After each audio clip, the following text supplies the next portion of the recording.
नमस्कार मित्रांनो, तर बघा कर्जमाफी संदर्भात बच्चूभाऊ कडू यांनी भरपूरसं आंदोलन केलं आणि जसं की अन्न उपोषण याच्या संदर्भात देखील बच्चूभाऊ कडूंनी आंदोलन केलेलं आहे। तर कर्जमाफी कधी होणार तर संपूर्ण माहिती जाणून घेऊया। परंतु चॅनलवरती तुम्ही जर का पहिल्यांदा आला असाल तर चॅनलला नक्की सबस्क्राइब करून ठेवून द्या मित्रांनो।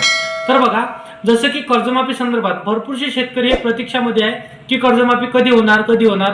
परंतु आता शासनामार्फत आणि बच्चूभाऊच्या आंदोलनाचं एक प्रतिफल म्हटलं तरी इथं कुठंतरी जसं की 2 ऑक्टोबर पर्यंत इथं तारीख देण्यात आलेली आहे की 2 ऑक्टोबर पर्यंत किंवा डिसेंबर पर्यंत हे कर्जमाफी केली जाणार आहे।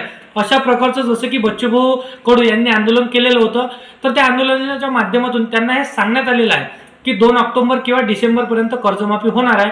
तर शेतकरी असाल तर ह्या तुमच्या शेतकरी मित्रांना व्हिडिओ नक्की शेअर करा, कारण की ही महत्त्वाची अपडेट असणार आहे कर्जमाफी संदर्भात। तुम्ही जर का शेती संदर्भात कर्ज घेतलं असेल तर तुम्हाला बँकेला कर्ज परतफेड करायचं नाही आणि मेन म्हणजे कर्ज तुम्हाला रिन्युअल करायचं नाही। बँकेतर्फे तुम्हाला फोन येत असेल तर त्याला तुम्हाला नकार द्यायचा आहे मित्रांनो, जेणेकरून कर्जमाफी होणारच आहे। आणि भरपूरसे नियम आणि भरपूरशा मागण्या बच्चूभाऊ कडून ठेवलेल्या आहे, त्यातल्या भरपूरशा मागण्या मंजूर देखील झालेल्या आहे। फक्त कर्जमाफीची वाट आता इथं आपल्यासाठी असणार आहे मित्रांनो। तर अशा पद्धतीची महत्त्वाची माहिती होती। तर व्हिडिओ आवडला असेल तर व्हिडिओला लाईक करा, तुमच्या शेतकरी मित्रांना हा व्हिडिओ नक्की शेअर करा आणि असेच कामाचे व्हिडिओ जर का तुम्हाला डेली पाहायचे असेल तर या चॅनलला सबस्क्राइब करून साईडला दिलेल्या बेल नोटिफिकेशनला नक्की प्रेस करून ठेवा। तर शेतकरी मित्रांनो, चला येऊया नेक्स्ट व्हिडिओमध्ये।